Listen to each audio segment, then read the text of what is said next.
කතා කරා අවුරුදු 15යි ඒ ගෑනු ළමයාට. එයා සම්බන්ධ වෙලා තින්නේ TikTok වලින් බෙහෙත් ගේන්න ගියාට පස්සේ ડોක්ටර් කියලා තියෙනවා මේ ළමයාට දරුවෙක් හම්බෙන්න ඉන්නේ කියලා. පිරිමි ළමයා කරලා තින්නේ මේ ළමයා නිකන් අර ඩීල් එකක් විදියට වෙනත් පිරිමින්ට පාවිච්චි කරන්න දීලා තියෙනවා. දැන් ඉන්න ළමයි හරි මෝඩයි. එක්කෙනෙක් එක්කම විතරක් නෙමෙයි. කොල්ල ගොඩ අය එක්ක කතා කරනවා. කතා කළා අවසානට මෙයා දන්නෙත් නෑ මෙයාගේ බඩේ ඉන්න ළමයාගේ තාත්තා කවුද කියලා. දවස් 3ක් ඇතුළත ඒ ළමයා අර වෙන කිසි කෙනෙක් ළඟට යන්න බැරි වෙන්න මේ ළමයාට වශී බන්ධනයක් හරි ගස්සලා දුන්නා. ගෑනු ඉන්න මේ මිනිහා යහමාතින් ඉන්නවා ගෙදර. ඒ තියාගෙන මේ ටවුමට යනවා කියලා යනවා වෙනුම් පස්සේ රූම් ගානේ ගිහිල්ලා කරගන්න පුළුවන් හැමදේම කරලා ගෙවල් වලට එනවා. ඒ වගේම තමයි පිරිමි. ගෙදර ගෑණි ඉන්නවා. ගෑණිට සැප සම්පත් දෙන්නේ අනුන්ගේ ගෑනුන්ට ගිහිල්ලා හැම සැප සම්පතක්ම දෙනවා. මුන්ට ඒ තරමට තියෙන මේ දැඟලිල්ල. ඉතින් ඒ වගේ දේවල් වලට ඒ වගේ දේවල් කඩන්න බින්දින්න මාළක ඕන තරම් දේවල් තියෙනවා. මේ තින්නේ තලකොලයක්. මේක මේ කුරුමිනියෝ කාපු තලකොලයක්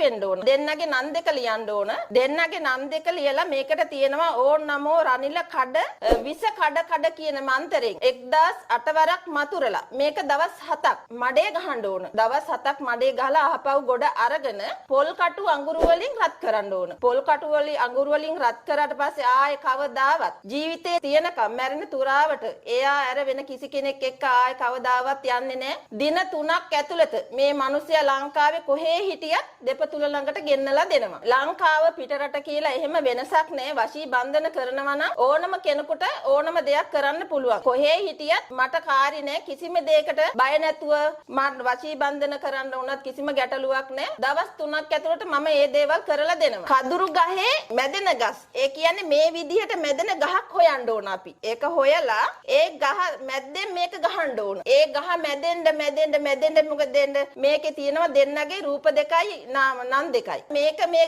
කදුරු ගහේ ගැව්වා මේ ගස් දෙක මැදෙන්න ආයේ ජීවිතේ කවදාවත් දෙන්න මුණ ගැහෙන්නේ නැති වෙන්න තමයි මේ අන්‍යයන් සම්බන්ධතා කඩෙන්න මේ යන්ත්‍රය තියෙන්නේ. එහෙම කඩලක් තියෙනවා. එහෙම මේ ඉසේ කෙස් ගන්නට අන්‍යයන් සම්බන්ධතා කඩලා තියෙනවා. අනවශ්‍ය දේවල් පෞල් පිටින් මොකටද විනාශ කරන්නේ? ඒ වගේ උන්ට තමයි මේ වගේ යන්ත්‍රමාලා තියෙන්නේ. ඔයාලට ඉඩ කඩම් විකුණ ගන්න බැරි ප්‍රශ්න තියෙනවා නම් ව්‍යාපාර අඩපණ වෙලා තියෙනවා නම් ඒ වගේම වාහන විකුණ ගන්න බැරුව ඉන්නවා නම් ඒගොල්ලෝන්ට මම කියන්නේ මේ තියෙන්නේ රන් තැඹිලි තෙල් වලින් ජීවම් කරගත්ත මහා රාජ්‍ය තරංගනී තෛලය. එතකොට මේක ලක්ෂ ගණන් ජීවම් කරපු තෙල් එකක් මේ රත්තරන් සුරේකට හරි එහෙම නැත්නම් මේ වගේ රිදී සුරේකට මේකෙන් ටිකක් දාගත්තා කියන්නේ ඕගොල්ලොන්ට දින 7ක් ඇතුළත මේ විකුණ ගන්න බැරි වාහන විකුණ ගන්න බැරි ඉඩ කඩන් ඒ වගේම ව්‍යාපාර දියුණුව ඒ හැම දෙයකටම මේ රත්තරන් හා සමාන මේ